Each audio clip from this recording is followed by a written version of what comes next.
প্রিয় দর্শক, অনেক স্বাগত জানাচ্ছি ভ্যালি প্রেজেন্স বিট সংলাপ। শাহিনা ওয়াহিদ আছি আজকে আপনাদের সাথে। কথা বলবো ট্যুরিজম সেক্টর নিয়ে, জানবো করোনার দ্বিতীয় যেই ওয়েভটা আসছে এই সময় পর্যটন খাত এবং হোটেল ব্যবসার কি অবস্থা। আমাদের মাঝে এরই মধ্যে চলে এসেছেন তিনজন সম্মানিত অতিথি। আমাদের সাথে আজকে আছেন আবু তাহের মোহাম্মদ শোয়েব, উনি আছেন সভাপতি Sylhet chamber of commerce and industries থেকে। সাথে আছেন মোহাম্মদ আল আমিন, উনি মহাব্যবস্থাপক আছেন উনি সিক্স সিজনস হোটেল থেকে, এবং সাথে আছে নাসির মজুমদার, উনি vice president worlds travels club থেকে। অনেক স্বাগত জানাচ্ছি বিট সংলাপে আমাদের সাথে থাকার জন্য। প্রিয় দর্শক, আমরা আলোচনায় যাব করোনাকালের এই দ্বিতীয় যে ওয়েভটি আসছে এই নিয়ে আলোচনা করব, হোটেল ইন্ডাস্ট্রি নিয়ে আলোচনা করব। তার আগে আজকের দিনের প্রতিবেদন দেখে আসছি। অবশেষে আনুষ্ঠানিকভাবে শুরু হলো দেশের প্রথম গভীর সমুদ্র বন্দর মাতারবাড়ি গভীর সমুদ্র বন্দর প্রকল্পের নির্মাণ কাজ। কক্সবাজারের মহেশখালীর মাতারবাড়িতে এই গভীর সমুদ্র বন্দর নির্মাণে ব্যয় হবে 17,777 কোটি টাকা, যার মধ্যে 12,892 কোটি 76 লাখ টাকা ঋণ দিচ্ছে জাপান। মাতারবাড়ি গভীর সমুদ্র বন্দর বাস্তবায়নে শুরু হয়েছে প্রথম ধাপ। চলছে বন্দরের টার্মিনাল নির্মাণ প্রক্রিয়ার নকশা প্রণয়ন। চট্টগ্রাম বন্দরের চেয়ারম্যানের প্রত্যাশা 2026 সালেই এই বন্দর চালু করা সম্ভব। পতেঙ্গা কন্টেইনার টার্মিনাল, মাতারবাড়ি গভীর সমুদ্র বন্দর ও বে টার্মিনাল নিয়ে আমাদের কার্যক্রম চলছে। আমরা জাইকার অর্থায়নে এটা শুরু হলো আজকে থেকে, এবং ইনশাল্লাহ 2026-এর ভিতর আমাদের এই বন্দর কার্যক্রম শেষ হবে।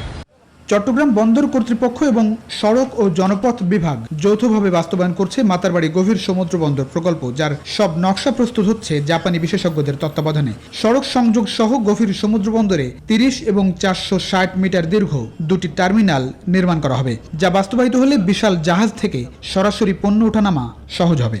ওখানে বেশি কার্গো নিয়ে 80,000 থেকে 1 লাখ টন কার্গো নিয়ে জাহাজ ভিড়তে পারবে। তো এই দিক থেকে সুযোগ সুবিধা তো অবশ্যই বেশি হবে ওখানে। আর ওখান থেকে আবার ফিডার ভেসেলে করে চট্টগ্রাম বন্দরে কন্টেনার চলে আসতে পারে, যেটা এখন অন্যান্য দেশ থেকে আসছে। সেটা মাতারবাড়ি থেকে 8-10 হাজার কন্টেনার আসলে সেই কন্টেনার সড়ক পথেও চট্টগ্রাম অথবা সারা দেশে যেতে পারে। চট্টগ্রাম বন্দরে একটি জাহাজ সর্বোচ্চ 2000 কন্টেইনার নিয়ে ভিড়তে পারে, কিন্তু মাতারবাড়ি সমুদ্র বন্দরে একসঙ্গে 8,000 কন্টেইনারবাহী জাহাজ ভিড়তে পারবে। বন্দর কর্মকর্তারা বলছেন, এই বন্দর চালু হলে ঢাকা, চট্টগ্রাম ও কক্সবাজারকে কেন্দ্র করে অর্থনৈতিক সম্ভাবনার নতুন দ্বার উন্মোচিত হবে। প্লাবন রহমান, নিউজ 24, ঢাকা। প্রিয় দর্শক, যাচ্ছি আরেকটি প্রতিবেদনে, এরপরে আমরা আলোচনায় ফিরে আসছি।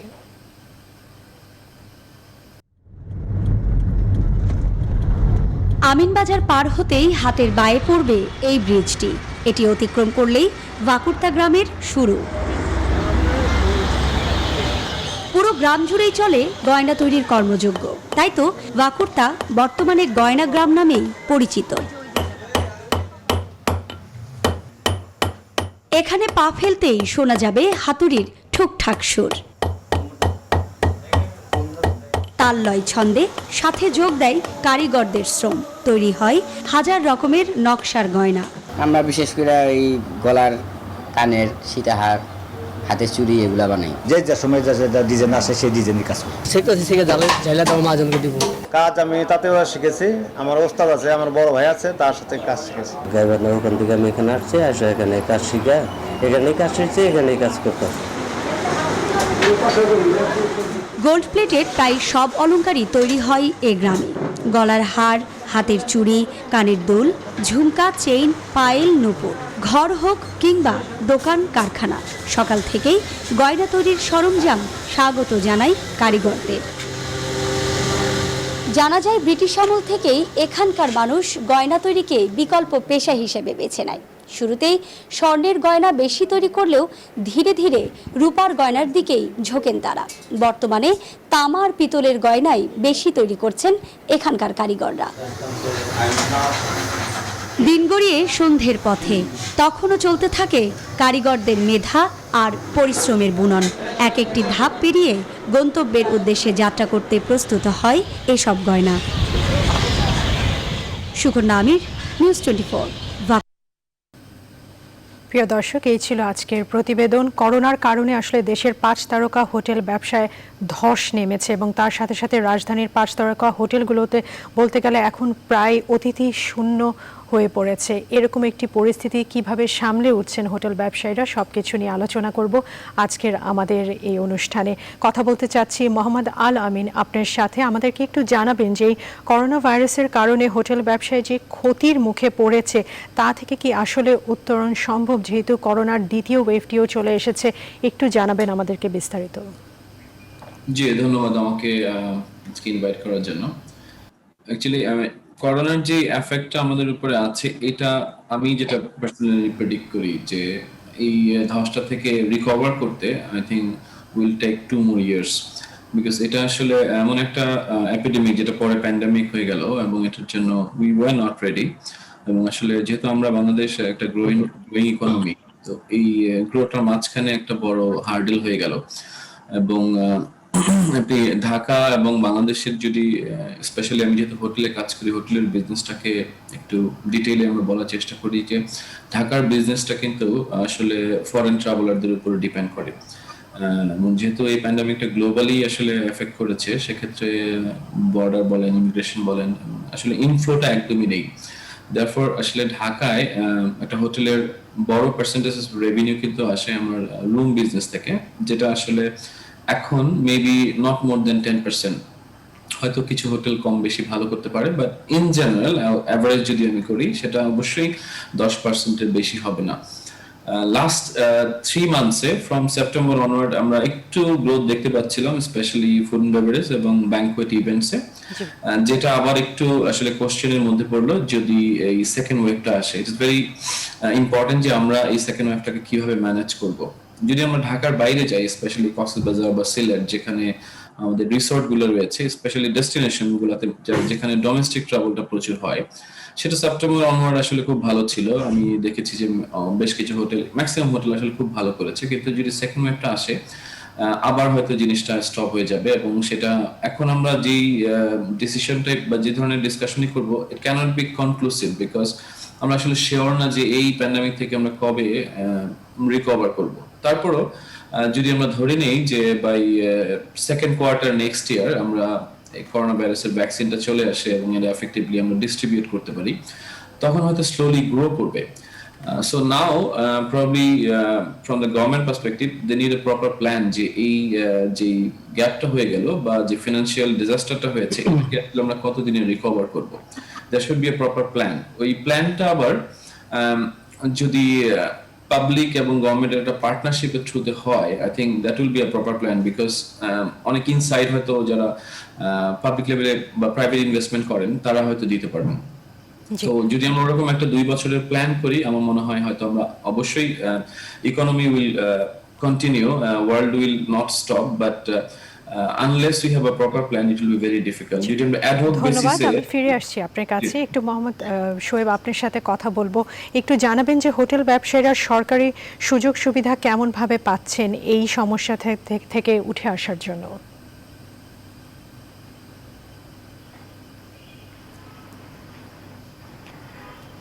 জি, আপনার একটু মিউট করা আছে, আপনি একটু আনমিউট করে নেন অডিওটা, তাহলে আমরা শুনতে পারবো।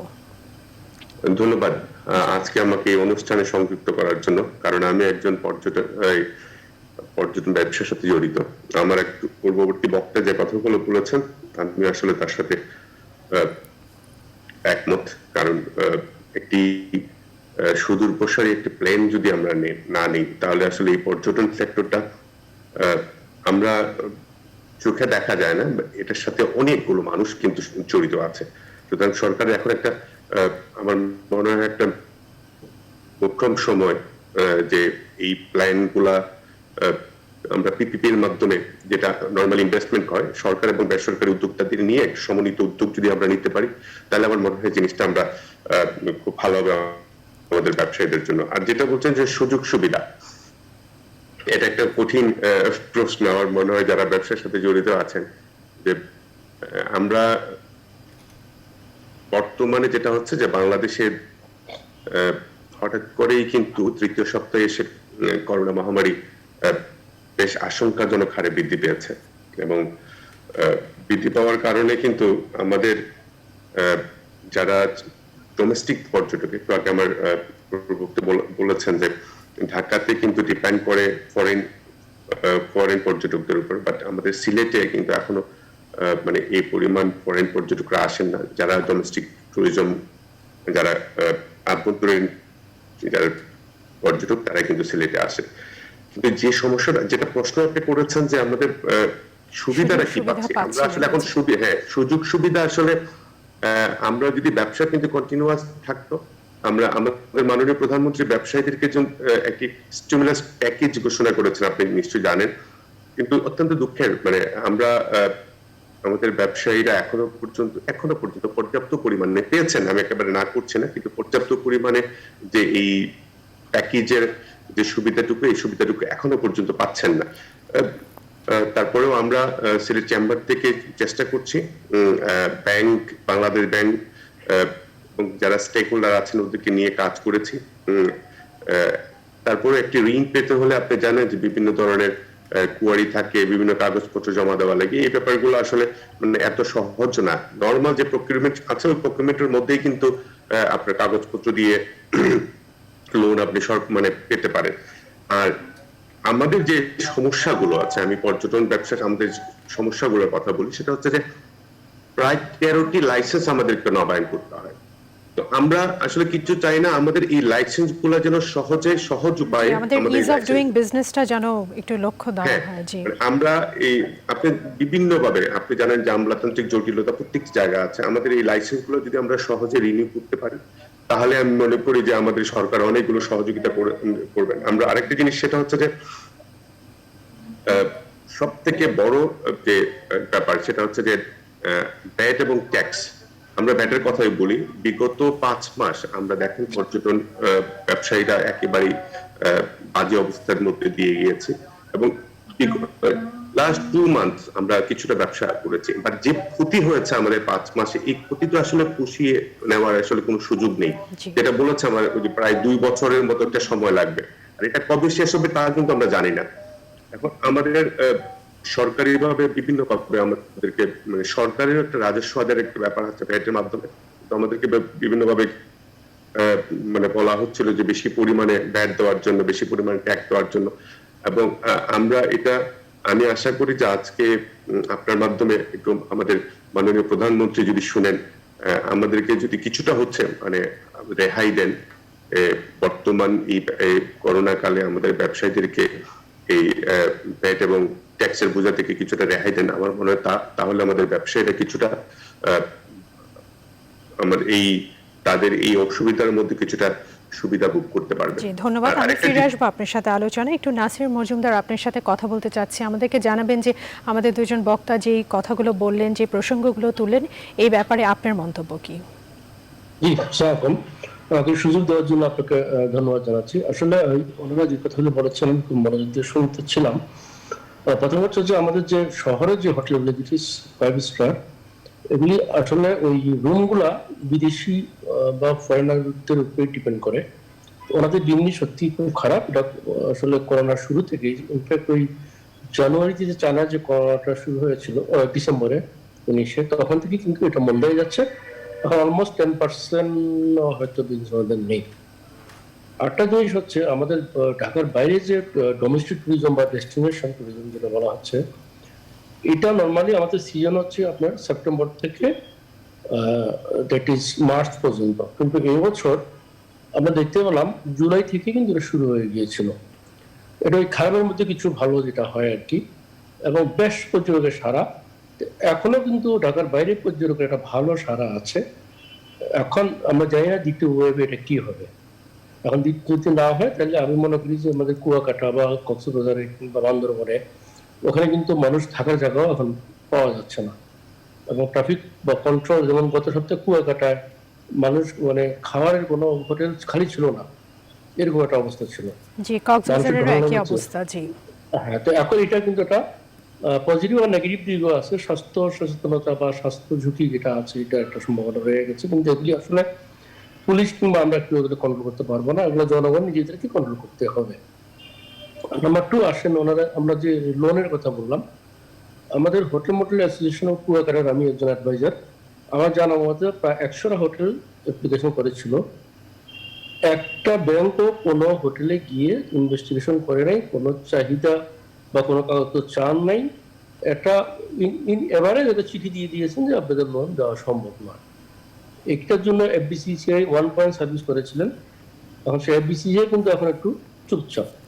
চেম্বারগুলা যদিও বলা হচ্ছে চেষ্টা করছি, আসলে আমরা তো অ্যাসোসিয়েশন, আসলে আমাদের চেষ্টা হচ্ছে চিঠিগুলি ফরওয়ার্ড করা ওই আপনার ট্যুরিজম বোর্ড এবং এফবিসিসিআই এবং ব্যাংকগুলোকে, কিন্তু আসলে কোথাও কোনো কাজ হচ্ছে না। শুধুমাত্র তাদের পুরান লোন আছে, যে সমস্ত বড় বড় প্রতিষ্ঠান ছিল তাদের আগের থেকে লোন ছিল, তারা হয়তো রিশিডিউল বা টাইমিং কিছু পাচ্ছে, কিন্তু নতুন করে এই যে ক্ষতিগ্রস্ত লোন ছিল না, এদেরকে দেওয়ার কোনো চেষ্টা কোনো ব্যাংকের নাই। এটা আমি একদম নির্দ্বিধা বলতে পারি, মানে কোনো রকম কোনো প্রচেষ্টা ওনাদের নাই।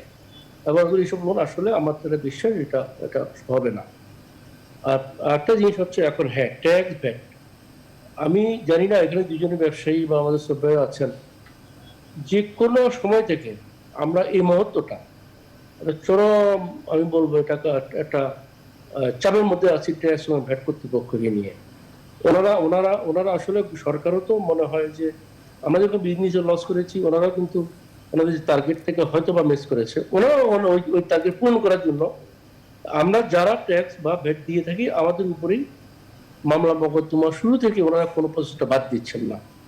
আসলে এটা আমি বলবো কিছু অমানবিক, এবং মাননীয় প্রধানমন্ত্রী এখানে হস্তক্ষেপ করার কোনো উপায় নেই, কারণ যারা চাকরি করেন গভর্নমেন্ট তারাও কিন্তু তাদের টার্গেট আছে বছরে এত টাকা ভ্যাট বা ট্যাক্স আদায় করতে হবে। আর প্রাইভেট পার্টনারশিপ, হ্যাঁ এখন দিস ইজ দ্য টাইম। আমাদের ট্যুরিজম সেক্টর কিন্তু সরকারের কোনো সাহায্য ছাড়া নিজে সমস্ত আমরা প্রাইভেট ওনারদের প্রচেষ্টায় কিন্তু আমরা চলে আসছি। এখানে সরকার কিন্তু সারা জীবন স্বাধীনতার পর থেকে পর্যটন কর্পোরেশনকে সাপোর্ট দিয়েছে। পর্যটন কর্পোরেশন নিজে ব্যবসা করে। জি অবশ্যই, আমরা ফিরে আসবো আপনার সাথে আলোচনা। একটি ছোট্ট বিরতি নিতে হচ্ছে। প্রিয় দর্শক, বীজ সংলাপে যাচ্ছে একটি ছোট্ট বিরতিতে, আমাদের সাথেই থাকবেন।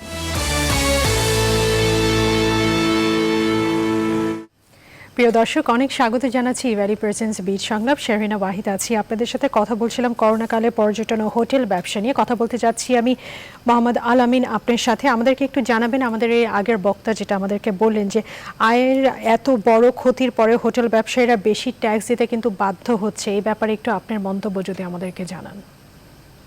আমাদের ভ্যাট ট্যাক্স সাপ্লিমেন্টারি যে স্ট্রাকচারটা আসলে প্রথম থেকে হয়ে এসছে, আমার মনে হয় আগে জিনিসটা it was always little burden, but আগে জিনিসটা হয়তো অ্যাকোমোডেট করা সম্ভব হয়েছে। বাট এখন কারেন্ট কনটেক্সটে যখন বিজনেস আসলে একদম তলানিতে, ওই সময় আসলে ভ্যাট ট্যাক্সের বিষয়গুলো প্রত্যেকটা হোটেল ওনারের জন্য আমি মনে করি একটু ডিফিকাল্ট। তারপরেও যেহেতু এটা government rule, we have to comply. But সেখানে হয়তো কিছু যদি ওয়েভার দেওয়া যায় বা জিনিসটাকে যদি একটু ফ্লেক্সিবল করা যায়, অথবা যদি একটা অপশন থাকে যেখানে একজন হোটেল ওনার একটা অ্যাপ্লিকেশন দিয়ে বা একটা প্রেয়ার দিয়ে সে একটা ফার্দার এক্সটেনশন বা রিশিডিউলের স্কোপটা পায়, মনে হয় সেটা সবার জন্য ভালো হবে। বিকজ এখন কিছু কিছু ক্ষেত্রে আপনি দেখবেন যে ঢাকাতে কিছু প্রপার্টি আছে যারা মিড স্কেলের, হয়তো অনেকে রেন্টেড প্রপার্টিতে হোটেল অপারেট করে, তো সেক্ষেত্রে কিন্তু ওনাদের জন্য খুবই ডিফিকাল্ট হয়ে যায়। এবং কিছু কিছু হোটেল ওনার আছে যে একটাই আসলে ইনকাম সোর্স, এই হোটেল বিজনেসটা ওনার একমাত্র বিজনেস। সেক্ষেত্রে আসলে ওনার দেখতে হয় ইউটিলিটি যে কস্ট আছে, হোটেলের ফিক্সড কিছু কস্ট আছে, এমপ্লয়মেন্ট বা এমপ্লয়িদের যে স্যালারি গুলো আছে, সো একটা ফিক্সড কস্টের উপরে ব্যাকটা at times it is the burden. তো আমার মনে হয় এখানে যদি একটু ফ্লেক্সিবল করা যায়, আমি হয়তো ওয়েবারের কথা বলবো না, বাট যদি কিছুটা ফ্লেক্সিবল করা যায়। এছাড়াও আসলে আমরা প্রত্যেকটা হোটেলেই যে র মেটেরিয়ালস গুলো ব্যবহার করি, ইভেন আপনার হোটেল যখন বানানো হয় তখন যে ইন্টেরিয়রের জন্য যে ধরনের জিনিসপত্র ব্যবহার করা হয়, একটা বড় পার্সেন্টেজ কিন্তু দেশের বাইরে থেকে আসে, এবং সেখানেও কিন্তু আসলে হাই ডিউটি পে করে আসতে হয়। সো যাতে করে সমস্যাটা হয় কি, আপনার ইনভেস্টমেন্ট করা হোটেল ইজ ভেরি বিগ, এবং একটা বিজনেসম্যান যখন একটা প্রজেক্টে ইনভেস্ট করবে উনি কিন্তু ওনার আরওআইটা দেখবেন, এবং সেক্ষেত্রে রুম রেট বা এই জিনিসগুলোর উপর আসলে ইম্প্যাক্ট করে। আমরা অনেক সময় কোশ্চেন পাই আমাদের ক্লায়েন্টদের কাছ থেকে যে ব্যাংককে বা মালয়েশিয়াতে বা ইভেন ইন্ডিয়াতে রুম রেট তোমাদের চেয়ে কম, তোমাদেরটা বেশি কেন? কিন্তু আসলে আমরা তখন ওনাদেরকে বোঝাতে ডিফিকাল্ট হয়ে যায় যে আমাদের দেশে ইনভেস্টমেন্ট কিন্তু অনেক বেশি। সেম স্কেলের একটা হোটেল করতে যেটা মালয়েশিয়াতে যে টাকা লাগে, আমার ঢাকাতে কিন্তু তার চেয়ে অনেক বেশি খরচ হয়। সো এই জিনিসগুলোতে যদি আমরা একটু ফ্লেক্সিবিলিটি পাই, যেহেতু আমাদের ইন্ডাস্ট্রিটা গ্রোয়িং এবং আসলে এই ইন্ডাস্ট্রিটার ফিউচারটা অনেক ভালো। আপনি জানবেন যে ইভেন ঢাকাতে আরো বোধহয় 10টা ইন্টারন্যাশনাল হোটেল পাইপলাইন আছে, সারা বাংলাদেশ যদি আমি হিসাব করি প্রায় 15 থেকে 20টা ইন্টারন্যাশনাল হোটেল পাইপলাইন আছে। এবং এই হোটেলগুলো যখন আসবে তখন কিন্তু আমাদের লোকাল সোর্স যারা আছে স্পেশালি হিউম্যান রিসোর্স ওদের এমপ্লয়মেন্টের একটা ব্যবস্থা হবে। So it has a big impact in the economy. So আমরা আসলে এই জিনিসটা আমাদের একটু রিয়েলাইজ করা উচিত, এই ইন্ডাস্ট্রিকে এনকারেজ করার জন্য কিছু কিছু ইনসেন্টিভ যদি গভর্নমেন্ট আরো ইম্পোজ করে আমার মনে হয় সেটা সবার জন্য ভালো হবে। জি, ধন্যবাদ। কথা বলতে চাচ্ছি মোহাম্মদ শোয়েব আপনার সাথে একটু চাকরি ছাঁটাইয়ের ব্যাপারে আপনার কাছ থেকে জানতে চাবো যে এই বিলাসবহুল যে হোটেলগুলো 5 তারকা হোটেল এবং অনেক রেস্টুরেন্টও আছে যেখান থেকে দেখা যাচ্ছে প্রচুর কর্মীকে ছাঁটাই করা হচ্ছে, এরকম একটা পরিস্থিতিতে অনেকে কিন্তু দিশেহারা হয়ে গেছেন। একটু জানাবেন যে এখানে কি অন্য কোনো পদক্ষেপ নেওয়া যায় বা এই ব্যাপারে কি ধরনের আরো করণীয় থাকতে পারে?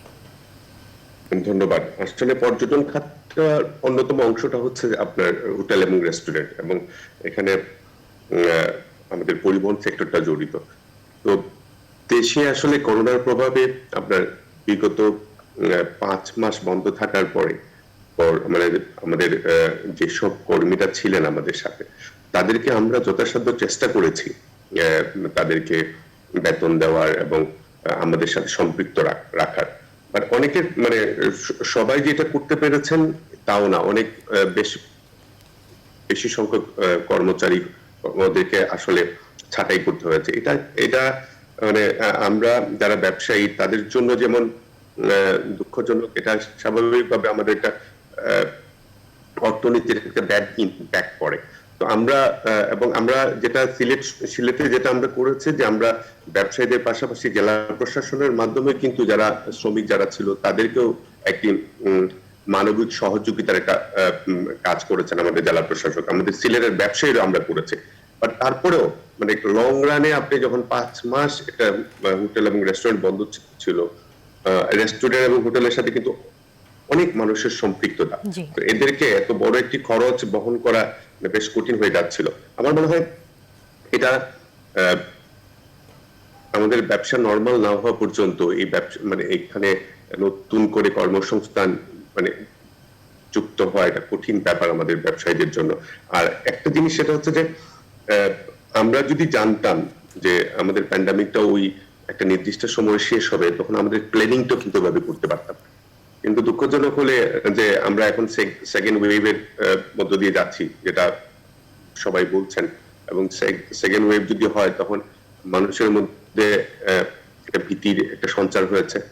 প্লাস আমাদের লোকাল ট্যুরিজম যেটা ছিল সিলেটে আস্তে আস্তে কিন্তু এটা আবার কমে আসছে, যার ফলে আমরাও কিন্তু আশঙ্কার মধ্যে আছি যে আসলে এই ব্যবসাটা কি পরিমাণ আমরা শ্রমিক রাখতে পারবো। এই ব্যাপার নিয়ে কিন্তু আমি গত পরশুদিন আমাদের সিলেটের বিভিন্ন আমাদের hotel and guest house owners group আছে কিংবা রেস্টুরেন্ট মালিক সমিতি আছে তাদের সাথে কথা বলেছি যেন আমরা যেন তাদেরকে হঠাৎ করে ছাঁটাই করে যেন বিপদের মধ্যে না ফেলি, এটা আস্তে আস্তে তাদেরকে বলে এবং মেন্টাল একটা বুস্ট আপ করে যেন আমরা রাখি যে আমরা যদি আবার যদি সেকেন্ড ওয়েভের মধ্যে পড়ি তাহলে তাদেরকে যেন আমরা মানসিক একটা প্রস্তুতি নিয়ে রাখার জন্য বলেছি। আর সেটা হচ্ছে এটা উত্তরণ আসলে ব্যবসা না হলে উত্তরণের কোনো পথ আমি খুঁজে পাই না। আমার মনে হয় যে ব্যবসা আমরা যদি ব্যবসাতে পুনরুদ্ধার আমরা আবার যদি নতুন ভাবে প্যান্ডামিকের পরে বা প্যান্ডামিকটা কমে যায় তখন আমরা আমার মনে হয় যে পর্যটন, কেননা মানুষ অনেক দিন থেকে কিন্তু বাসায় বন্দী, তো মানুষের একটু সুযোগ পেলে কিন্তু মানুষ আপনি দেখেছেন গত 2 মাসে প্রচুর পরিমাণ মানুষ সিলেট এবং কক্সবাজার গিয়েছেন, বিভিন্ন পর্যটন স্থানগুলোতে গিয়েছেন। এই জন্য আমি আপনার সাথে এসে আবার কথা বলবো আবার নাসির মজুমদার আপনার সাথে একই বিষয়ে এসে আমরা কথা বলছি। একটি ছোট্ট বিরতি নিতে হচ্ছে, এরপরে আসছি আপনার কাছে। প্রিয় দর্শক, যেতে হচ্ছে আমাদের আবারও একটি ছোট্ট বিরতিতে। নিউজ 24 এর সাথেই থাকুন।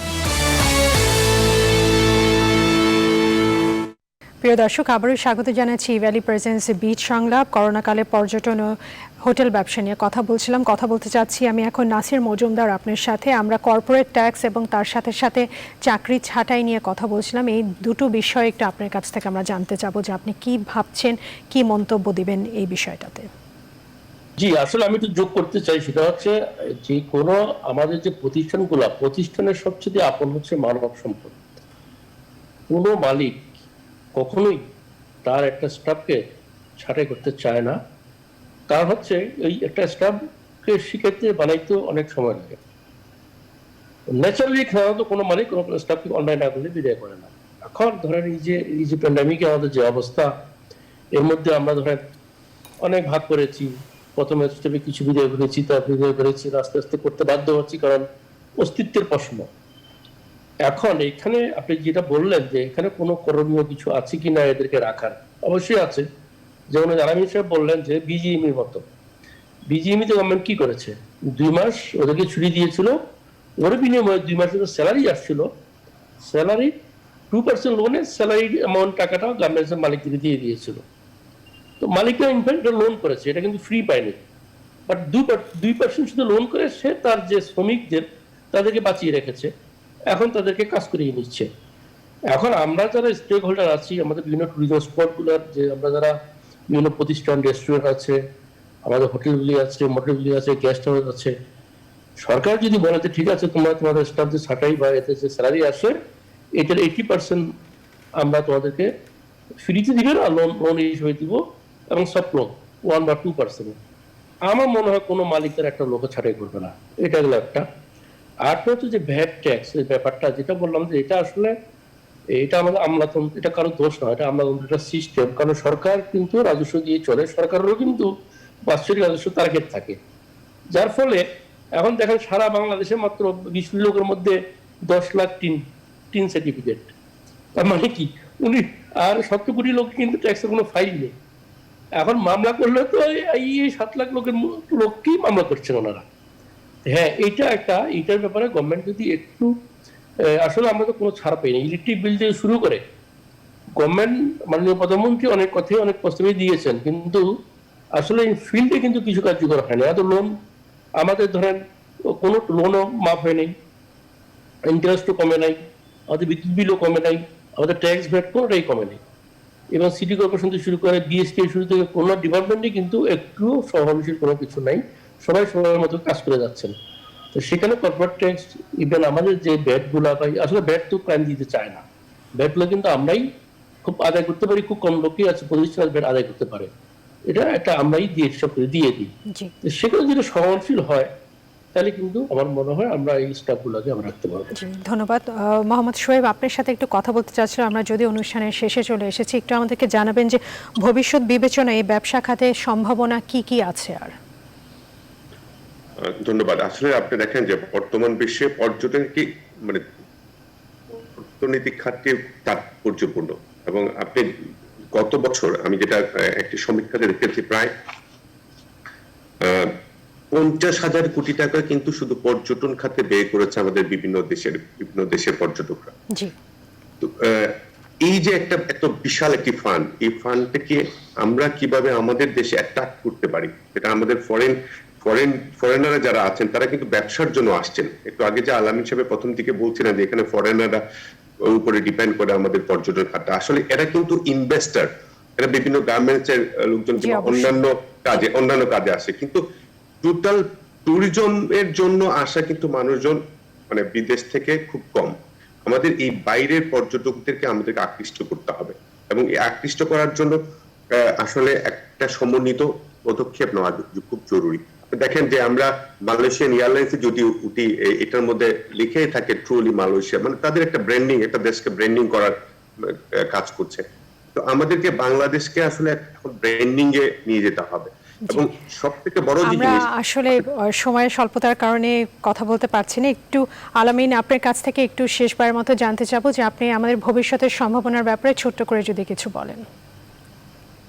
আই থিংক যেহেতু এই প্যান্ডেমিক আমরা একটা জিনিস যেটা আমাদের কন্ট্রোলে না, তো আসলে এটা নিয়ে আমরা ব্যাকওয়ার্ড না হয়ে আমরা উই শুড লুক ফরওয়ার্ড।